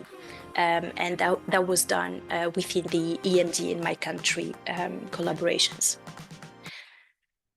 So very quickly, my previous colleagues have also shared insights related to the blended ECOP training that was hosted by Aquabiotech Group, and we were very honored to be part of this such exciting milestone. So our support for the ECOP program will continue within the UN Ocean Decade and beyond, as we operate as a center for capacity development, research, and collaboration. So here are the last slides. Here I'm going to share with our ECOPs some internship opportunities, career opportunities, and for that our Aquabiotech Group offers many exciting internships programs and supporting for students in taking the initial steps toward their career. So as you can see here, we have a very diverse range of programs spanning from aquaculture, internships, fish health and microbiology, laboratory technicians, research development and innovation internships related to our projects, fisheries, and marketing and business development internships. So you can reach out to the emails mentioned, in case you are very much interested in our company and in improving our skills and strengthening our collaborations within these internships programs. So here you can check many details related to it. And from a career perspective, we also offer diverse opportunities across various departments for professionals in multiple fields. So why choosing Aquabiotech? To get part of our company mission, goals, and future vision, to get exposed and collaborate with all the other departments of Aquabiotech, get on board with a mentor, manager, or employee to ensure successful start. We have a multicultural team and international project exposure, innovation research opportunities, fun work, and outside events, and global impact and contributions. So thank you very much for your attention, and please accept my apologies for the delay, as I had many information to share with you, but please feel free to reach out through my email address, and I'm very happy to collaborate, open to your questions in case you want me to answer now, or I can also deal with the answers through the Q&A chat. Thank you. Thanks a lot, appreciate that. We are slightly running a bit late, but the presentations were all really awesome. So we'll just jump into Evgenia on how can we establish ECOP node, and then we will get back to you in case of any questions. Thank you. Thank you. Hello, hello everyone. Am I audible okay? Yes. Great. Thank you. I'm just putting it in the Good format. You're ready? Is it all good? Yep. Great, thank you. Hello, everyone. This is really great to have these amazing presentations from our partners and from our project teams today. My name is Evgenia. I'm the global coordinator of the ECOP program. So I'll be speaking today just briefly about how to set up a node in the ECOP program. So as I explained also yesterday, the whole idea of this two-day event is to really connect ECOPs among each other, but also connect ECOPs with our partners and also new potential partners, various companies and organizations across Europe, Middle East, and Northern Africa. So just to quickly say what the ECOP program is about in case there are new people here today. So we are an endorsed UN Ocean Decade program for early career ocean professionals. We were established and officially endorsed in 2021. So it's already 4 years of our operation. We aim to connect ECOPs and provide them with information on funding opportunities, capacity development opportunities, various career building opportunities, and networking opportunities. So this is our structure. We have nodes, regional and national nodes. We have task teams, and we have endorsed projects from the calls for decade actions of the UN Ocean Decade. So nodes can be regional or national, and then task teams are something overarching. So these are teams who work across geographies. So, for example, as Gabriel Juma was presenting today, or Sophia Larissa, so they're working in those task teams across region, across the globe. Just to highlight really the benefits of joining the ECOP program. So I would say there are two avenues. You can either join just as a member. All you need to do is just to register, to subscribe to our newsletter, and you are automatically put on our registry. So there is a link in the chat, and you can just register there. It means that you'll be just receiving a monthly newsletter, sometimes maybe a very urgent message in between, but we don't spam. It's very concise information there, and we hope that it's very useful. Now, if you want to be more active, then you can either join an existing node or create your own in case your country does not have a node yet. Or you can create a task team or join an existing task team, right? So for example, if you're interested in ocean literacy. So this is a more active path. Now, what are the benefits? The benefits are that you get connected to this great community of people. You have connections. You get all this information about opportunities firsthand from our newsletter, from our emails. You can get recommended to be part of a conference panel or a working group, of an expert group. We are invited to be members of various working groups in the UN Ocean Decade ecosystem, let's say. So now more and more organizations and conferences, they do invite ECOPs to be speakers, moderators, members of the organizing committees, etc. And this is all channeled through the ECOP program. So if you are subscriber to our newsletter, you will see that if you actively take part in our events, in our work, you will get all this information. Then I think it's also a possibility to change something from the bottom up, to create something, so to be the change that you want to see in the world, to create a task team, to work on a topic that you think is lacking. So really to change something. We welcome any ideas. We welcome you to be speakers at our webinars. We welcome you to develop any training opportunity, connect, bring your partners, your partner organizations to us and create something meaningful and lasting together.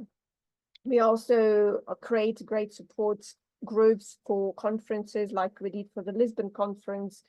We did last time for the Barcelona conference. We also had great support for ECOP in Baku, Azerbaijan in November, and we are doing the same for Nice this year. So this is really a great opportunity for networking and really development. So if you want to create a node, you first of all, you need to check whether your node exists. So for that, you need to check our website, so ecopdk.org, and we have this special section for nodes, regional and national nodes, and you'll see the this link also in the chat. So if you see that your country has a node already, then you just check who's the coordinator or coordinating team. There is an email always, and there's also a communication channel. And then you just join this communication channel. You can reach out to them and you can ask how you can participate more actively if you want to. Now, if you go to this page and you don't see your country there, and you want to set up a node in your country, then you need to check with me, first of all, whether there is something in development. And if not, then you can start creating this node yourself. And I'll speak on this on the next slide. So the first step to understand what the ECOP program is all about and what it means to have a node is to check our onboarding handbook. And there will be also the link in the chat, the one that you see here on the slide. So there in this handbook, we have gathered a lot of information about the support that we offer from the global level, all the connections that you will have with other coordinators and task teams, etc. Now to the exact steps. So first of all, you contact me at my email. I'll put it later in the chat as well. So e.castanaya@unesco.org. And then you ask me like, okay, I'm this and this. I would like to set up a node in my country. Then I tell you whether it exists or not. And if not, we proceed then further. So we have this global registry. Remember, I put the stats. So we have almost 7,000 members in our registry. And we have, so we know ECOPs from a specific country. So I can connect you with the registry, with the pool of these ECOPs in your country, saying that, hey, you know, this person is looking to develop, to set up a node in your country. So if you're also interested, let's have a call and discuss. So then, of course, you can also add your other colleagues, friends, your networks into that pool, and then you set up a call. So I also usually attend those calls to support and to explain what the ECOP program is about. So then you have this introductory call with the ECOPs in your country, and you know, a series of these brainstorming calls. The goal for these calls is to understand what is the problem that you want to solve, like what are the challenges of ECOPs in your country. So even though most challenges are the same, so it's like lack of funding, lack of understanding how to proceed in your career, what to do next, how to find a job, etc. But sometimes, depending on the country, it's a bit different. Sometimes maybe people say, we would like to understand how to develop our English language skills because we are shy, we don't know how to communicate about our research in English, or we really don't know how to apply, or we lack some grant writing skills.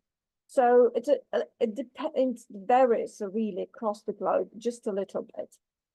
So you need to define those challenges that would be priorities for you. Then you create a concept note with all that challenges in mind, an action plan. So what is your vision? What is your mission? So you prepare this document, you send it to me and to the regional coordinator. So let's say if you are from Africa, for example, there is a sub-regional, so regional coordinator for Africa, Sarah Viana, who is also reviewing these concept notes.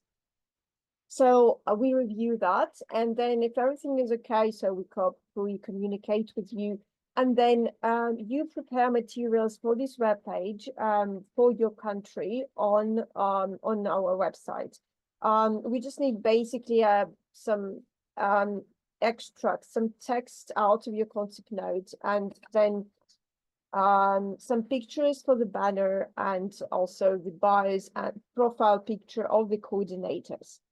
And then our communications manager, Natalie Fox, she's preparing the webpage for you, so you don't have to know how to do that on WordPress. So then I also set up an official email for you, which has the design of your country at ecopdecade.org. This is, of course, for free, and I'll set up it for you very easily. So a few other things you need to think about is also how you are going to communicate with your membership, whether it will be just by email or WhatsApp or Slack or WeChat, whatever works best for your country, because this varies as well. But also keeping in mind that you will be sharing opportunities, maybe some documents, so it has to be a very friendly platform, secure platform, and we usually recommend just, let's say emails. Sometimes Slack is not used in many countries, etc. So you decide. And then you need to also think about how you will keep track of your membership, how you make sure you have all the emails of all your new members in one place, so that you can easily reach out to them. You will be like the boss of your country, of your country's ECOPs. So then we have your webpage ready. We prepare social media flyers to officially launch your node, and we then announce it on our social media channels. And we add your country to our map of nodes, and that's it. So you are done, and you are officially launched as a node. And then you get connected to the other nodes. We have regular meetings, and we apply for funding together. We apply for various opportunities together, and things get shared among the coordinators, and a lot of opportunities get shared, like for some recommendations and participation in various social media campaigns, etc. Because really a lot of opportunities are now for young people and for ECOPs. So you should be, as a coordinator, you should understand that you have this role of kind of being, as I said, the boss, the director of your country's ECOPs. So you are kind of the aggregator of this information between the rest of the world and ECOPs. So if I send you some information about, like I'm looking for some recommendations, I'm looking for some ECOPs to recommend to some panel or working group, and then you should know your house, you should know your ECOPs, so that this information gets distributed to your 100, 200, 1,000 of ECOPs that you will have in your country. So we can all discuss it in a meeting, in a call. Just drop me a message. I will share my email in the chat. And this is just for your information. This is where you can find us on social media and, of course, our website. So thank you very much. I will stop here. Thank you. Matthew, over to you. Thanks a lot, Evgenia. So now you have all understood how to start a node if there has not been any active activities going in your region, or if you want to start on afresh. Due to time constraints, I'll have to quickly shorten the Q&A session. So the floor is open. We had some very exciting presentations today. So if you have got any comments, suggestions, you're free to put it out in the Q&A. Anyone want to discuss on it? I think today we had some very active discussion going on, and I'm really happy that things turned out very well. And thanks for all the opportunities that you have put, including IOI and Ecobiotech and others. It was really excellent opportunities by which we can still keep on connecting with you, not only just within Europe, but also expanding to other regions as well. It was really great. Yes, I don't see any questions coming in, so I think we can close this meeting.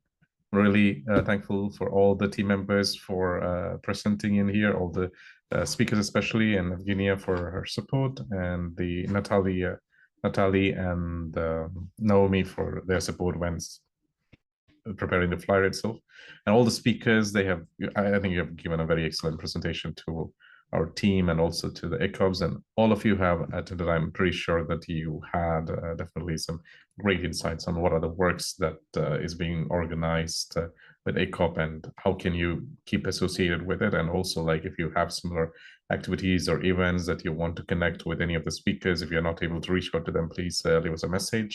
We'll try to help you out. And we stay connected for a stronger ECOP active in the global north and as well as the local regions. Thanks a lot. Appreciate that. Thank you very much, Matthew, for your brilliant moderation. And thanks, everyone. That was really a very inspiring and fruitful event. Thank you. Okay. Bye. Take care. Bye-bye. Thank you, everyone. Bye.